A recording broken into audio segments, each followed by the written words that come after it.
हाँ जी भाई साहब, आप कर दो हमें न्यारा, क्योंकि बहुत हो चुका। अब मैं भी बर्दाश्त नहीं कर सकती। भाई साहब, अब मुझे इस घर से न्यारा कर दो।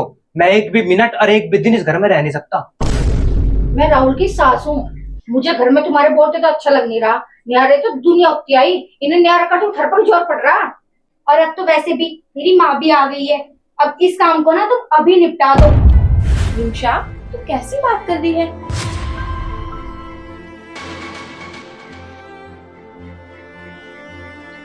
ठीक है, जो तुम्हें अच्छा लगे सब ले लो। आप ये बच्चों वाली बात क्यों कर रहे हो? जिस घर में सामान है वो आधा कर दो। हाँ भाई साहब, माँ ना बिल्कुल ठीक कह रही है।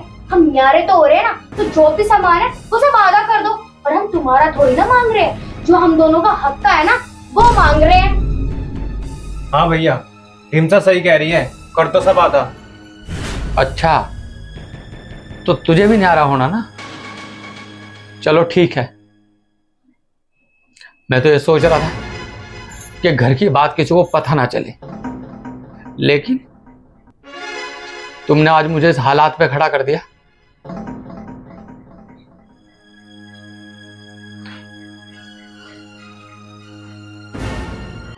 और वैसे भी तुम्हें तो हमारा हक देते हुए भी इतना जोर पड़ रहा है। और हाँ, मैं ना पहले ही बता देती हूँ, इस घर में अगर एक सुई भी होगी ना तो उसका भी मैं हिस्सा लूंगी। रिमशा, तू ये तो देख, इनका क्या हाल है। और रही बंटवारा होने की बात, तो ठीक है, कल को हम रहीम चाचा को बुला के बंटवारा कर लेंगे। रही बात तुम्हारी मम्मी की, अगर ये रुकना चाहती है तो ठीक है, अगर जाएंगी तो हम फिर भी बंटवारा कर देंगे। नहीं नहीं, मैं कहीं नहीं जा रही, मुझे कुछ काम नहीं है। मैं तो इस घर के 2 टुकड़े करवा कर जाऊंगी। और हाँ बेटा, आज हम दूसरे घर में सोएंगे। इनका क्या पता ये रात को हमारे साथ कुछ कर दे। सही कह रही हो मम्मी जी। और वैसे भी मैं खुद ही रुकना चाहती हूँ। चल बेटा, चलो ना।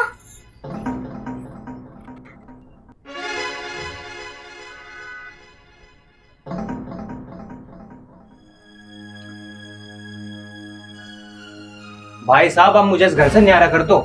मैं एक भी मिनट और एक भी दिन इस घर में रह नहीं सकता। और वैसे भी तुम्हें तो हमारा हक देते हुए भी इतना जोर पड़ रहा है। और हाँ, मैं ना पहले ही बता देती हूँ, इस घर में अगर एक सुई भी होगी ना तो उसका भी मैं हिस्सा लूंगी। आप क्यों टेंशन ले रहे हो? भाई है वो आपका, भाई तो रहेगा ही, अलग ही तो होने जा रहा है। आप इतना क्यों सोच रहे हो? देख राहुल, कल बंटवारा होके रहेगा। अगर तुमने अपने भाई का जरा सा भी पक्ष लिया ना तो मैं अपनी बेटी को लेकर चले जाऊंगा हमेशा हमेशा के लिए, और जिंदगी में कभी नहीं भेजने की। मम्मी जी, टेंशन लेने वाली ना कोई बात नहीं है। कल तो बंटवारा होकर रहेगा।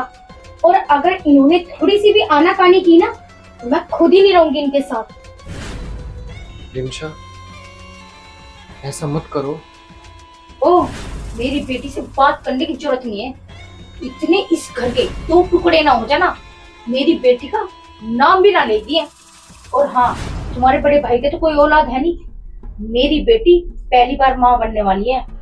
अगर तुमने घर के 2 टुकड़े ना करवाए ना तो मैं अपनी बेटे का अबॉर्शन करवा दूंगी। मम्मी, आप कैसी बात कर रहे हो? हमारे बड़े भैया मेरा रिमसा कितना ध्यान रखते हैं, और हमारे होने वाले बच्चे का भी कितना ध्यान रखते हैं हमारे बड़े भैया। अपना दिमाग अपने पास रख और कल को अपना मुंह बंद रखिए।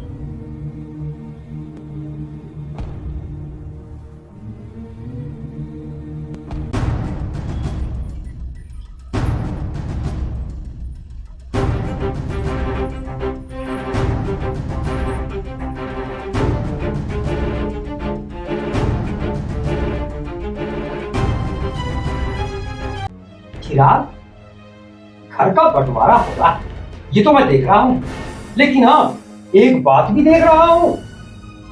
बंटवारा 2 जगह हो रहा है लेकिन सामान एक ही जगह पड़ा है। ये कैसा बंटवारा है? हाँ भाई साहब, रहीम चाचा सही कह रहे हैं। सामान के तो 2 हिस्से होने चाहिए थे, यहाँ पे तो सारा सामान एक ही हिस्से में है। ऐसा कैसा बंटवारा है ये? हाँ, मुझे भी पता है कि रहीम चाचा सही कह रही हैं, लेकिन भगवान ने जिसको आंख दी है उसको 2 हिस्से दिखाई देंगे, और जिसको आंख नहीं दी उसे एक हिस्सा दिखाई देगा।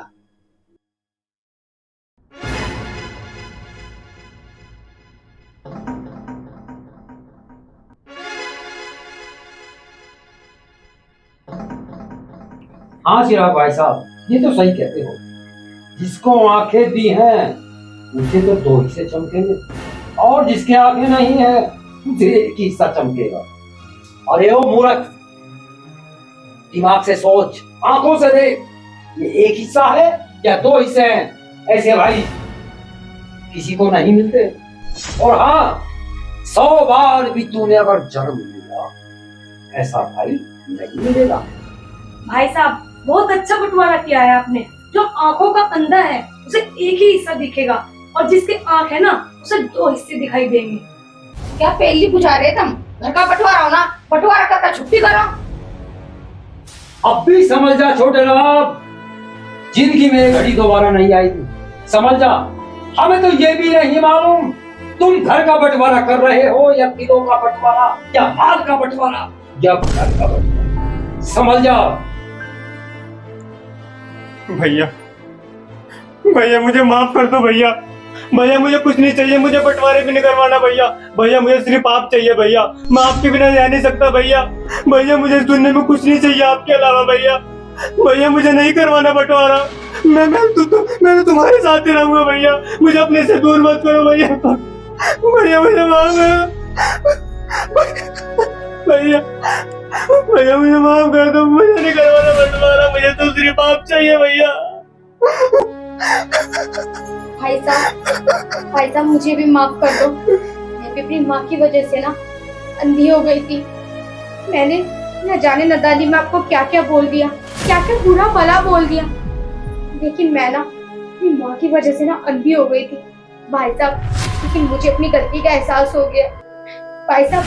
अगर आप हमें अपने पैरों में भी जगह दोगे ना तो हम खुशी खुशी रह लेंगे, लेकिन हम न्यारा नहीं होने चाहते भाई साहब।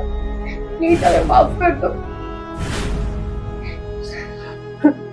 रिमशा भैया से कहो ना मुझे माफ कर दे।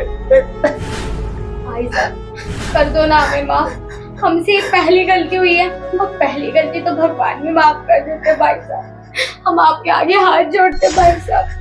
हमें कुछ नहीं चाहिए भाई साहब, हमें ना आप अपने पैरों में जगह दे दो, हमारे लिए वही बहुत है। माफ कर दो भाई। और माँ तुम प्लीज चली जाओ यहाँ से। मैं ना तुम्हारे लिए हमेशा हमेशा के लिए मर गई।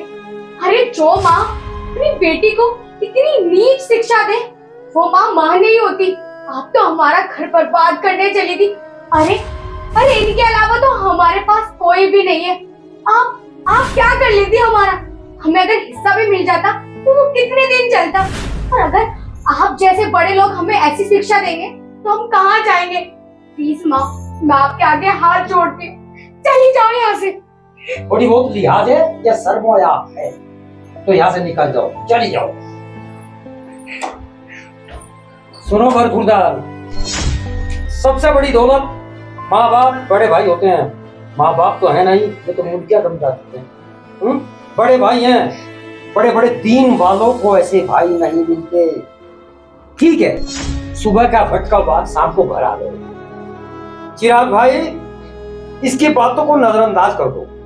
छोटी सी भूल हो जाती है, इसे माफ करो और इसे गले से लगाओ और तुम भी भूल जाओ। ये तुम्हारा भाई नहीं, तुम्हारा बेटा। इसकी जिम्मेदारी तुम्हारे कंधों पर है। ये तुम्हारा बेटा है और ये जो बहू है इसकी, ये तुम्हारी पुत्र वधू के समान है। इसे माफ करो और इन्हें गले लगाओ। कोई बात नहीं।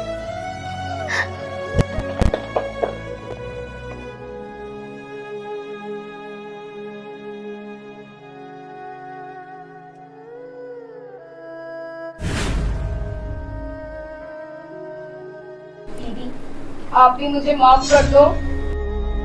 पागल, किसने कहा कि मैं तुझसे नाराज हूँ?